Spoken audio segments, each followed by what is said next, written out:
Welcome. In this video, I will show you how to connect your Xiaomi A Pro TV to the internet using the Ethernet cable.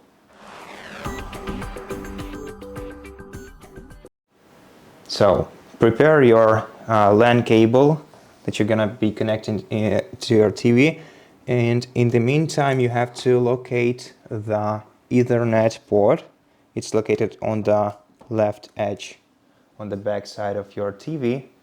I'm not actually sure that you can see it from here.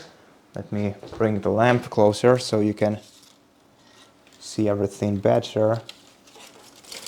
Okay, hopefully right now it is more visible. And now let's find the LAN cable.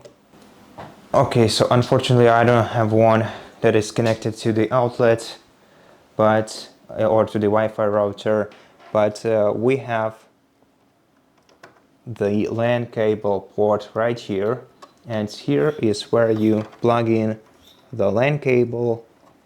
Just insert it into this port, and after a moment your TV will establish the Ethernet connection with the internet, and that's basically it. So thank you for watching this video. If it helped you, please consider subscribing to our channel, leave us a like and a comment below, and I'll see you in the next one.